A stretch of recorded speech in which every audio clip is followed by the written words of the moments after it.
Hello વિદ્યાર્થી મિત્રો, એજ્યુકટેકનો ચેનલમાં આપનું સ્વાગત છે।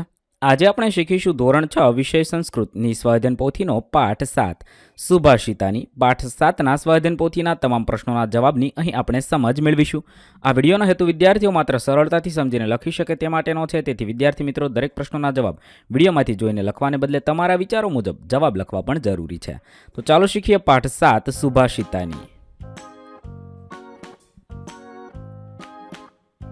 સૌ પ્રથમ પ્રશ્ન નંબર 1, નીચે લખેલા સુભાષિતોનું અનુલેખન કરો। એટલે ફરીવાર આ સુભાષિત લખવાના છે। 1, કાકઃ કૃષ્ણ પીકઃ કૃષ્ણ કો ભેદઃ પીક કાકયોઃ વસંત સમયે પ્રાપ્તે કાકઃ કાકઃ પીકઃ પીકઃ। 2, યથા ચિત્તમ તથા વાચો યથા વાચાત તથા ક્રિયા ચિત્તે વાણ્યામ ક્રિયાયામ ચ સાધુના મેક રૂપત। ત્યારબાદ પ્રશ્ન નંબર 2, સુભાષિત પૂર્ણ કરો। 1, હસ્તસ્ય ભૂષણમ દાનમ સત્યમ કંઠસ્ય ભૂષણમ શ્રી તસ્ય ભૂષણમ શાસ્ત્ર ભૂષણે કિમ પ્રયોજન। ત્યારબાદ બીજું છે, સર્વતીર્થમયી માતા સર્વદેવમય પિતા માતરમ પિતરમ તસ્માત સર્વયત્નેન પૂજયતે। ત્યારબાદ પ્રશ્ન નંબર 3, પ્રશ્નોના જવાબ સંસ્કૃત ભાષામાં લખવાના છે। 1, કંઠસ્ય ભૂષણમ કિમ સત્યમ કંઠસ્ય ભૂષણમ। 2, કાકસ્ય વર્ણઃ કઃ કાકસ્ય વર્ણઃ કૃષ્ણઃ। 3, વિત્તે વાણ્યામ ક્રિયાયામ ચ કેશામ એકરૂપતા વિત્તે વાણ્યામ ક્રિયાયામ ચ સાધુનામ એકરૂપતા। 4, વિદ્યાર્થી કિમ ત્યજેત વિદ્યાર્થી સુખમ ત્યજેત।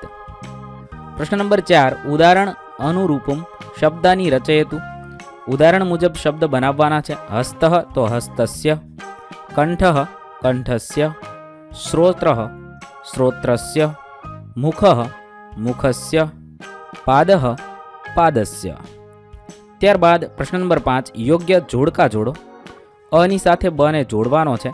1, પ્રયોજનમ તો હેતુ 2, શ્રોતસ્ય તો કાનનું 3, ભેદઃ તફાવત 4, કુતઃ ક્યાંથી 5, ત્યજેત છોડે છે।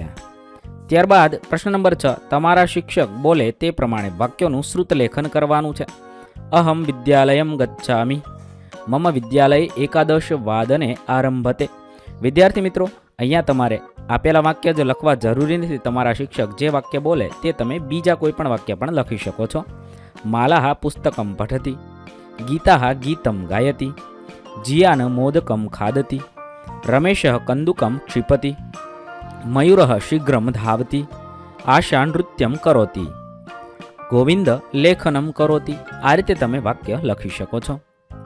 ત્યારબાદ પ્રશ્ન નંબર 7, મનગમતા પક્ષીનું ચિત્ર દોરો તથા સંસ્કૃત નામ લખો। અહીંયા મેં શુકઃ એટલે પોપટનું ચિત્ર આપેલું છે।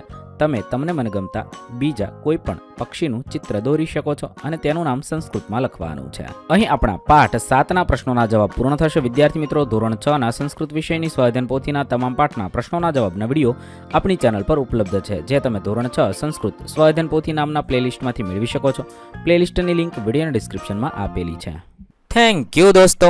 એજ્યુકટેકનો ચેનલ તરફથી વિડીયો નિહાળવા બદલ આપનો આભાર। આવા બીજા વિડીયોઝ નિહાળવા માટે અમારી યુટ્યુબ ચેનલ એજ્યુકટેકનો અત્યારે જ સબસ્ક્રાઇબ કરો। આભાર દોસ્તો।